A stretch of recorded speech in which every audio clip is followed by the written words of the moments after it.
Hello, good morning, class. This is a chapter 3 Money and Credit. In the last lecture, we have studied about the consumer rights. Okay, that is for your project. Now, we are starting our new chapter, that is Money and Credit. This is your theoretical chapter. So, money. First heading is money as a medium of exchange. As you know that the use of money spends a very large part of our everyday life. आपको पता है कि money जो money है उसको हम रोज़ अपनी life में यूज़ करते हैं किसी ना किसी तरीके से. If you look around your self you would easily be able to identify a number of transactions. अगर आप लोग अपने चारों तरफ देखते हैं तो उसमें आपको बहुत सारी ट्रांजेक्शन ऐसी मिलती हैं जिसमें मनी जो है सिंगल डे में यूज़ होता है. ठीक है. Most of the transaction goods are being bought and sold with the use of money. बहुत सारी ट्रांजेक्शन्स में हम गुड्स खरीदते हैं बेचते हैं with the use of money.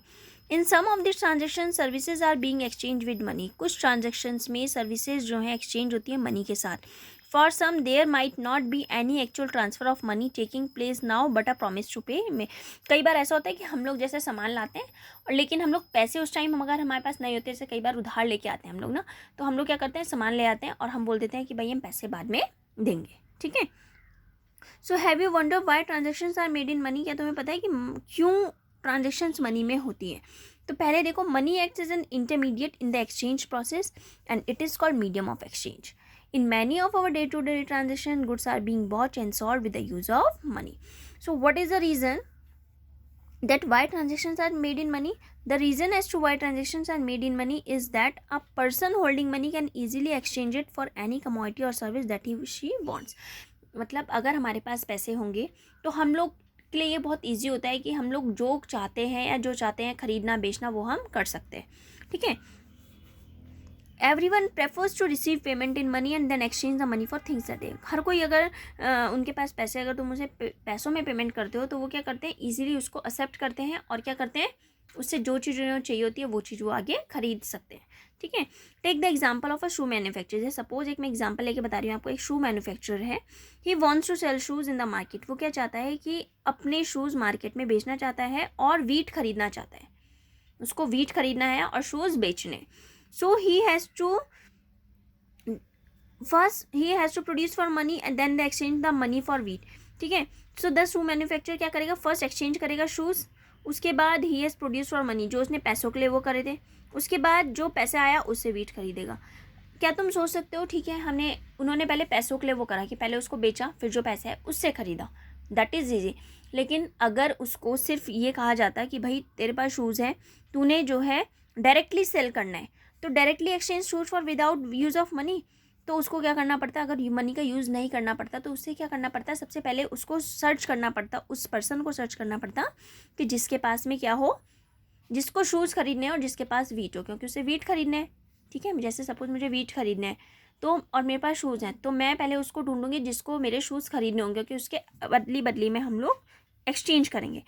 So he would have to search for a wheat growing farmer who not only wants to sell wheat but also wants to buy the shoes. जो सिर्फ अपने wheat बेचना नहीं चाहेगा बल्कि उसके shoes भी खरीदना चाहेगा. So that is both parties have to agree to sell and buy each other's commodity. इसी को बोलते हैं double coincidence of wants. यानी कि when in the exchange both parties to sell and buy each other commodities, it is called double coincidence of wants. In the barter system double coincidence of wants is an essential feature. अगर हम barter system की बात करते हैं तो उसमें double coincidence जो है एक मेन फीचर होता था. बार्टर सिस्टम क्या होता है, लास्ट लेक्चर में मैंने आपको बताया था. Barter system it is the exchange of goods and services without the use of money. उसमें यूज़ ऑफ मनी नहीं होता है. ठीक है. In contrast, in an economy where money is in use, money by providing the crucial intermediate step eliminates the need for double coincidence of wants. It is no longer necessary for the shoe manufacturer to search for a farmer who will buy shoes and at the same time sell him wheat. अगर money हमारा वहाँ पे money है, ठीक है, तो उससे हमें ढूंढने की ज़रूरत नहीं है. यानी कि जो शू मैन्युफैक्चर था उसको ढूंढने की ज़रूरत नहीं है जिसके पास वीट हो. क्यों? क्योंकि वो डायरेक्ट अपने शूज़ बेच के पैसे आएंगे, पैसों से जो मर्जी वो खरीद सकता है. ठीक है.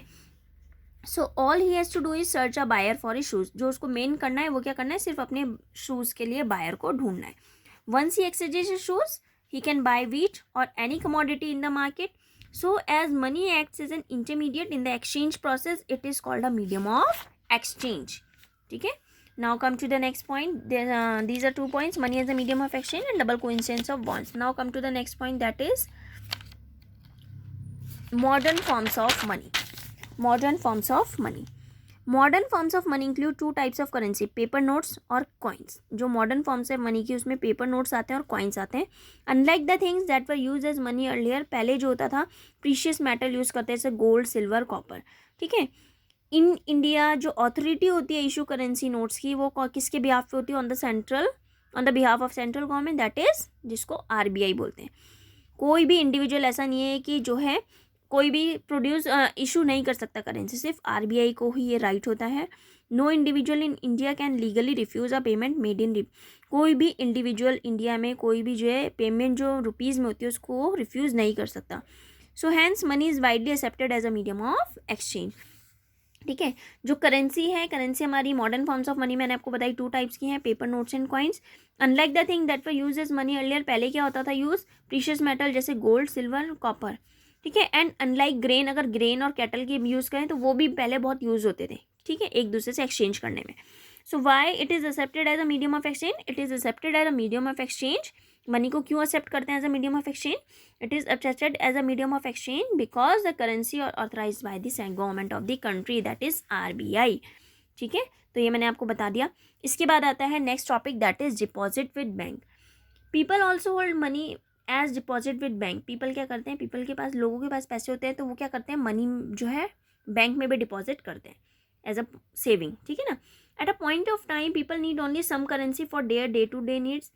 कुछ टाइम के लिए मतलब ऐसा होता है कि भाई अगर हम लोग भी हैं तो अपने जो हमारा डे टू डे कंजप्शन होना है, जितना हमारी से यूज़ होना है, हम उतने पैसे रखते हैं, बाकी जितना एक्स्ट्रा होता है उसको बैंक में सेव कर देते हैं. For example, workers who receive there salaries at the end of each month have extra cash at the beginning of the month. अब क्या हुआ? मेरे को सैलरी लास्ट में मिल रही है, सपोज पूरे मंथ के पूरे लास्ट में मिल रही है, तो जब स्टार्टिंग नेक्स्ट मंथ का स्टार्टिंग हो रहा है तो मेरे पास उस टाइम एक्स्ट्रा कैश है. ठीक है. तो लोग क्या करेंगे उस एक्स्ट्रा कैश का? They deposit it with the bank by opening a bank account in their name. अब क्या करते हैं? वो अपने नाम से बैंक में अपना अकाउंट ओपन कराते हैं और वहाँ पे वो पैसे जमा कराते हैं.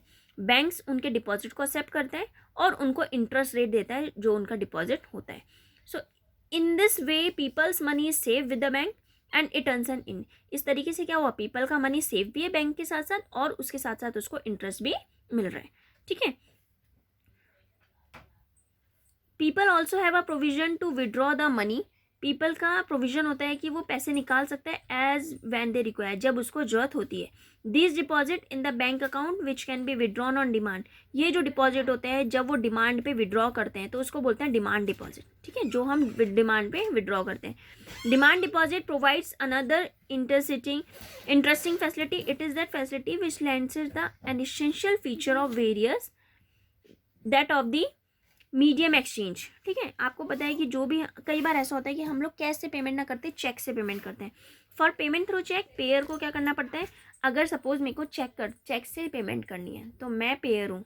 ठीक है. जिसको पे करना है वो पे ही है. ठीक है. अगर मैंने आपको पे करना है तो आप पे ही हो, मैं पेयर हूँ, मैं पे करने वाली हूँ. तो अगर मुझे पे करना है तो मेरा भी अकाउंट होना चाहिए बैंक में. अगर मेरा अकाउंट नहीं होगा तो मैं पेमेंट नहीं कर सकती through a cheque. So it is essential, very basic necessity for payment through a check that the payer who holds an account with the bank issue a check for a specific amount.